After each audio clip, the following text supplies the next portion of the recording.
சிவாய நம்ம அனைவருக்கும் இனிய காலை வணக்கம். இது உங்கள் விஜயலட்சுமி நாகப்பனின் காலை பதிவு. திருவருளும் குருவருளும் துணை நிற்க தெய்வ சேக்கிழார் பெருமான் அருளிய பெரிய புராணம் என்னும் சிறப்பினையுடைய திருத்தொண்டர் புராணத்தினை நாம் சிந்தித்துக் கொண்டிருக்கிறோம். அந்த வகையிலே திருஞான சம்பந்தமூர்த்தி நாயனார் புராணம், அந்த புராணத்தில் 776வது பாடலை இன்று சிந்திக்க இருக்கிறோம். சிவாய நம்ம முதலில் அடியன் பாடலை ஓதிவிடுகிறேன். திருச்சிற்றம்பலம். என்று வாது கூறலும் இருந்த தென்னர் மன்னனும் கன்றி என் உடம்பு ஒடுங்க வெப்பு நோய் கவர்ந்தபோது ஒன்றும் அங்கு ஒழித்திலீர்கள் என்னவாது உமக்கு என சென்று பின்னும் முன்னும் நின்று சில்லிவாயர் சொல்லுவார். திருச்சிற்றம்பலம். இதை அப்படியே ஆற்று நீர் பொருட்கொள் முறைமையிலே பார்த்து கொண்டு வருவோம். என்று வாது கூறலும், யார் வாது கூறியது என்று சமணர் தங்கள் வாதத்தை கூற. அதாவது என்ன வாதம்னா, நம்முடைய சமய கொள்கைகளின் உண்மைத்தன்மையினை யாவரும் கற்புலன்களால் உணரும் வண்ணம் காட்டி வெல்வோம் அப்படின்னு சூளுறவு கூறினார்கள் அல்லவா. அந்த சூளுரைத்தல், அந்த மாதிரி அந்த வாதத்தை கூற இருந்த தென்னர் மன்னனும், எந்த மன்னன்? பாண்டிய மன்னன். அதான் தென்னர் மன்னன். என்ன இருந்த? நோய் நீங்க பெற்ற. அந்த இடத்துல யாரால் நோய் நீங்க பெற்றது? நம்ம ஞான சம்பந்த பெருமானால் அந்த வெப்பு நோய் நீங்க பெற்றது. கன்றி என் உடம்பு ஒடுங்க வெப்பு நோய் கவர்ந்தபோது ஒன்றும் அங்கு ஒழித்திலீர்கள். அவர் என்ன சொல்கிறாரு? நீங்கள் வாதத்தை கூறும்பொழுது அவங்க வாதத்தை எடுத்து வைக்கும்போது அவர் சொல்கிறாரு, பாண்டிய மன்னன் அவர்களை சமணர்களை பார்த்து, என் உடல் முழுவதும் வெதும்பி வெப்பு நோய் என்னை உள்ளாக்கிய போது, அந்த வெப்பு நோய் வந்த போது அவர் படாத பாடுபட்டார் அல்லவா. அதை வார்த்தையாலேயும் சொல்ல முடியாது, அவ்வளோ துன்பப்பட்டார். அப்போ நீங்கள்லாம் எங்கே போனீங்க?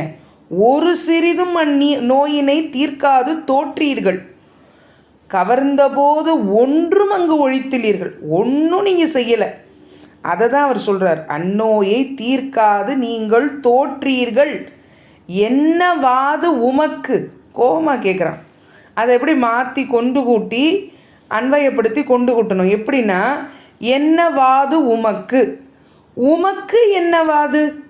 ஒன்றும் நீங்கள் செய்யவே இல்லை, ஒரு நோயும் நீங்கள் தீர்க்கலை, அப்புறம் என்னவாது அப்படிங்கிறது தான் அவர் கேட்குறார்.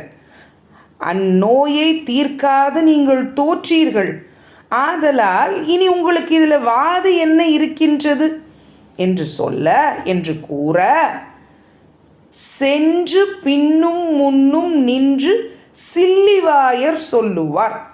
அப்படி கூறின மாத்திரத்திலேயே பாண்டிய மன்னனுக்கு முன்னும் பின்னுமாக சென்று அணுகி நின்று கொண்டு சில்லிவாயர், சில் என்ற சொல்லுக்கு என்ன பொருள்னா அற்பங்க. சில்லி அப்படிங்கிறது பெயர் சொல். தமிழில் சில்லிங்கிறது பெயர் சொல். அதுக்கு நிறைய பொருள் உண்டு. சுவர்கோழி, ஓட்டை, வட்டம், சிறுகீரை, தண்டுன்னு பல்வேறு பொருட்கள் இந்த சில்லிக்கு உண்டு. ஆனால் இந்த இடத்துல சில்லிவாயர், சில்லிங்கிற சொல் எதை குறிக்கிறது என்றால் அந்த ஓட்டை வாயர்.